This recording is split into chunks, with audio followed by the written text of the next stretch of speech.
By election ಬಹಿರಂಗ ಪ್ರಚಾರಕ್ಕೆ ಇಂದು ತೆರೆ.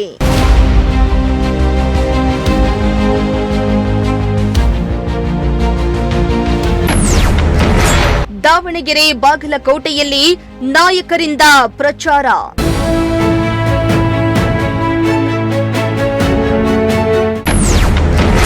ಎರಡು ಕ್ಷೇತ್ರದಲ್ಲೂ ಕಾಂಗ್ರೆಸ್ ಗೆಲ್ಲುತ್ತೆ ಎಂದು ರಾಜಣ್ಣ ವಿಶ್ವಾಸ.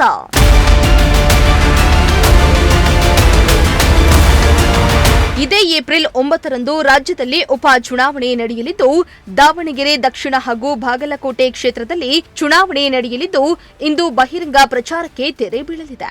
ಮತದಾರರ ಮನವೊಲಿಕೆಗೆ ರಾಜಕೀಯ ಪಕ್ಷಗಳ ನಾಯಕರು ಅಂತಿಮ ಹಂತದ ಕಸರತ್ತನ್ನ ನಡೆಸುತ್ತಿದ್ದಾರೆ.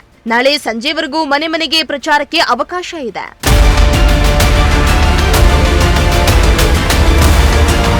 ಇನ್ನು ಎರಡು ಕಡೆ ಕಾಂಗ್ರೆಸ್ ಬಿಜೆಪಿ ನಡುವೆ ನೇರ ಪೈಪೋಟಿ ಇದ್ದು, ಮತದಾರರು ಯಾರ ಕೈ ಹಿಡಿಯಲಿದ್ದಾರೆ ಅನ್ನೋದು ಎಲೆಕ್ಷನ್ ರಿಸಲ್ಟ್ ಬಳಿಕ ಗೊತ್ತಾಗಲಿದೆ. ಇತ್ತ ಎರಡೂ ಕ್ಷೇತ್ರದಲ್ಲಿಯೂ ನಾಯಕರು ಫೀಲ್ಡ್ಗೆ ಇಳಿದು ಅಬ್ಬರದ ಪ್ರಚಾರವನ್ನ ಮಾಡ್ತಾ ಇದ್ದು, ತಮ್ಮ ಪಕ್ಷದ ಅಭ್ಯರ್ಥಿ ಪರ ಪ್ರಚಾರವನ್ನ ಮಾಡ್ತಿದ್ದಾರೆ. ದಾವಣಗೆರೆ ದಕ್ಷಿಣ ಕ್ಷೇತ್ರ ಹೈವೋಲ್ಟೇಜ್ ಅಖಾಡವಾಗಿದ್ದು, ಮತದಾರ ಪ್ರಭು ಯಾರ ಪರ ಇರ್ತಾರೆ ಅನ್ನೋದು ಕುತೂಹಲವನ್ನ ಹೆಚ್ಚಿಸಿದೆ.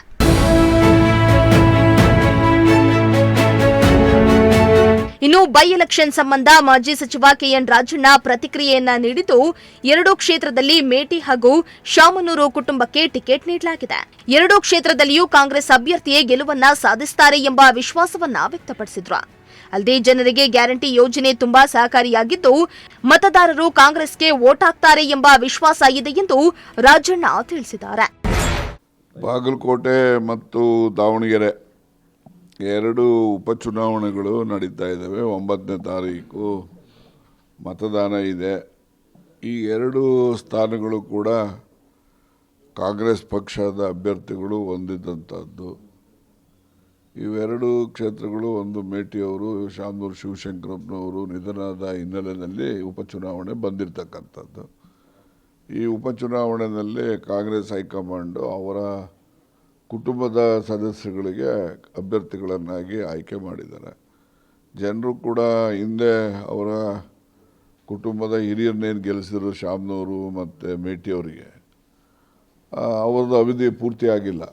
ಅದಕ್ಕೋಸ್ಕರ ಜನರು ಕೂಡ ಅವರ ಅವಧಿ ಪೂರ್ತಿ ಮಾಡಿಸ್ಬೇಕು ಅಂತಕ್ಕಂಥ ಅಭಿಲಾಷೆಯಿಂದ ಅವ್ರ ಕುಟುಂಬದ ಸದಸ್ಯರುಗಳಿಗೆ ಆಶೀರ್ವಾದ ಮಾಡಿ ಮತ್ತು ಹೆಚ್ಚಿನ ಬಹುಮತದಲ್ಲಿ ಗೆಲ್ಲಿಸ್ತಾರೆ ಅಂತಕ್ಕಂಥ ಒಂದು ಅಂಶ. ಎರಡನೇ ಅಂಶ ಏನಂದರೆ, ಮುಖ್ಯಮಂತ್ರಿ ಸಿದ್ದರಾಮಯ್ಯನವರು ನೀಡಿರ್ತಕ್ಕಂಥ ಗ್ಯಾರಂಟಿಗಳ ಫಲಾನುಭವಿಗಳೇನಿದ್ದಾರೆ, ಆ ಫಲಾನುಭವಿಗಳು ಕೂಡ ಕಾಂಗ್ರೆಸ್ ಪಕ್ಷಕ್ಕೆ ಆಶೀರ್ವಾದವನ್ನು ಮಾಡ್ತಾರೆ ಅಂತಕ್ಕಂಥದ್ದು. ಈ ಫಲಾನುಭವಿಗಳಲ್ಲಿ ಎಲ್ಲ ಜಾತಿಯಲ್ಲಿರ್ತಕ್ಕಂಥ ಬಡವರು ಕೂಡ ಒಳಗೊಂಡಿರ್ತಾರೆ. ಅದರಿಂದ ಇದನ್ನು ಜಾತಿ ಆಧಾರದ ಮೇಲೆ ಚುನಾವಣೆ ನಡೆಯೋದಿಲ್ಲ. ಯಾರೆಲ್ಲ ಫಲಾನುಭವಿಗಳಿದ್ದಾರೆ ಅವರ ಒಂದು ಉಪಕಾರ ಸ್ಮರಣೆ ಹಿನ್ನೆಲೆಯಲ್ಲಿ ಮತವನ್ನು ಕಾಂಗ್ರೆಸ್ ಪಕ್ಷದ ಅಭ್ಯರ್ಥಿಗಳಿಗೆ ಹಾಕ್ತಾರೆ ಅಂತಕ್ಕಂಥ ವಿಶ್ವಾಸ ನನಗಿದೆ. ಎರಡು ಕಡೆನೂ ಕೂಡ ನಾವು ಗೆಲ್ತೇವೆ. ಅಂದರೆ ಯಾವ ಚುನಾವಣೆಗೆ ದಿಕ್ಸೂಚಿ ಆಗ್ಬೋದು? 28ಕ್ಕೆ ಇದು ದಿಕ್ಸೂಚಿ ಆಗ್ಬೋದು ಅಂತ, ಅಂದರೆ ಗ್ಯಾರಂಟಿಗಳನ್ನು ಕೊಟ್ಟು ಅದೆಲ್ಲ ನಾನು ಬೇರೆಯವ್ರು ಹೇಳ್ಬೋದು, ನಾನು ಅದನ್ನೆಲ್ಲ ಹೇಳಲಿಕ್ಕೆ ಹೋಗೋದಿಲ್ಲ. ಹಿಂದೆ 13-18ರಲ್ಲಿ ಸಿದ್ದರಾಮಯ್ಯನವರೇ ಮುಖ್ಯಮಂತ್ರಿ ಇದ್ದಾಗ ಎಲ್ಲ ಬೈ ಎಲೆಕ್ಷನ್ ಗೆದ್ದುಬಿಟ್ಟು, ಅದೇ ಜನರಲ್ ಎಲೆಕ್ಷನ್ ಬಂದಾಗ ಎಲ್ಲ ಸೋತೋಗ್ಬಿಟ್ಟು. ಅದರಿಂದ ಗೆಲುವು ಸೋಲಿಗೆ ಇದು ದಿಕ್ಸೂಚಿ ಅಂತಲೂ ಹೇಳಲಿಕ್ಕೆ ನಾನು ಸಿದ್ಧ ಇಲ್ಲ. ಮತ್ತು ಇದೇ ಜನಗಳು ಈಗೆಲ್ಲ ಬಹಳ ಪ್ರಬುದ್ಧರಿದ್ದಾರೆ. ಪ್ರತಿಯೊಂದು ಸಂದರ್ಭದಲ್ಲೂ ಕೂಡ ತನ್ನದೇ ಆದಂಥ ಅಭಿಪ್ರಾಯಗಳನ್ನು ವ್ಯಕ್ತಪಡಿಸ್ತಾರೆ. ಮತ್ತು ಘಟನಾವಳಿಗಳು ಕೂಡ ದಿನೇ ಇವತ್ತಿದ್ದದ್ದು ನಾಳೆ ಇರೋದಿಲ್ಲ. ಆ ಒಂದು ದೃಷ್ಟಿನಲ್ಲಿ ಈ ಚುನಾವಣೆಗಳನ್ನಂತೂ ಗೆದ್ದೇ ಗೆಲ್ತೀವಿ. ಮುಂದಿನ ಚುನಾವಣೆಗಳಲ್ಲೂ ಕೂಡ ಕಾಂಗ್ರೆಸ್ ಪಕ್ಷ ಮತ್ತೆ ಅಧಿಕಾರಕ್ಕೆ ಬರುತ್ತೆ ಅಂತಕ್ಕಂಥ ವಿಶ್ವಾಸನೂ ಕೂಡ ನಾನು ವ್ಯಕ್ತಪಡಿಸ್ತೇನೆ. ಅಲ್ಲ, ಗ್ಯಾರಂಟಿಯಿಂದ ರಾಜ್ಯ ಸರ್ಕಾರ ದಿವಾಳಿ ಆಗಿದೆ ಅಂತ ಹೇಳ್ತಿದ್ರು. ಸೊ ಅದರದ್ದು ಪರೀಕ್ಷೆ ನಡೆಯುತ್ತಾ ಇದೆ. ಆಯ್ತಪ್ಪ, ಈಗ ಇಲ್ಲಿ ಗ್ಯಾರಂಟಿ ಕೊಟ್ಟು ದಿವಾಳಿ ಆಗ್ಬಿಡುತ್ತೆ ಅನ್ನೋದೇ ಆದರೆ ಇವತ್ತು ಈ ಎಲೆಕ್ಷನ್ಗೆ ಪರೀಕ್ಷೆ ಆಗುತ್ತಾ ಅಂತ. ಅದರಲ್ಲಿ ದಿವಾಳಿ ಆಗ್ತಕ್ಕಂಥದ್ದು ಮಾತು ಸರಿಯಾದಂಥದ್ದಲ್ಲ. ಹಾಗಾದರೆ ಮಧ್ಯಪ್ರದೇಶದಲ್ಲಿ BJP ಗೌರ್ಮೆಂಟ್ ಇದೆ, ಅಲ್ಲಿನೂ ಕೂಡ ಈ ಎಲ್ಲ ಗ್ಯಾರಂಟಿಗಳು ಇವೆಲ್ಲ ಕೊಟ್ಟಿದ್ದಾರೆ. ಹಾಗಾದ್ರೆ ಅಲ್ಲಿ ಸರ್ಕಾರ ದಿವಾಳಿ ಆಗ್ಬಿಟ್ಟಿದೆಯಾ?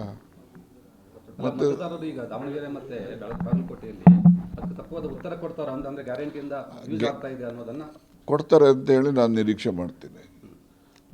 ಮಾಡ್ತೀನಿ. ಸರ್ಕಾರದಲ್ಲಿ ಆರ್ಥಿಕವಾಗಿ ಕೂಡ ಕಾನ್ಸ್ಟೆಂಟ್ ಇರ್ಬೋದು, ಇಲ್ಲ ಅಂತ ನಾನು ಹೇಳೋದಿಲ್ಲ. ಹಂಗಂದಾಕ್ಷಣಕ್ಕೆ ಸಂಪೂರ್ಣವಾಗಿ ಆರ್ಥಿಕ ನಷ್ಟ ಅಂತ ಹೇಳೋದಿಲ್ಲ, ಆರ್ಥಿಕವಾಗಿ ಸದೃಢ ಇಲ್ಲ ಅನ್ನೋದನ್ನು ನಾನು ಒಪ್ಪೋದಿಲ್ಲ. ಒಟ್ನಲ್ಲಿ ರಾಜ್ಯದಲ್ಲಿ ಬೈ ಎಲೆಕ್ಷನ್ ಕಾವು ಜೋರಾಗಿದ್ದು ನಾಡಿದ್ದು ಮತದಾನ ನಡೆಯಲಿದೆ. ಗ್ಯಾರಂಟಿ ಯೋಜನೆಯನ್ನ ಮತದಾರರು ಕೈ ಹಿಡಿತಾರಾ ಅಥವಾ ಬದಲಾವಣೆ ಬೇಕು ಅಂತ ಬಿಜೆಪಿಗೆ ಮತ ಹಾಕ್ತಾರಾ ಎಂಬುದನ್ನ ಕಾದ್ ನೋಡಬೇಕಾಗಿದೆ.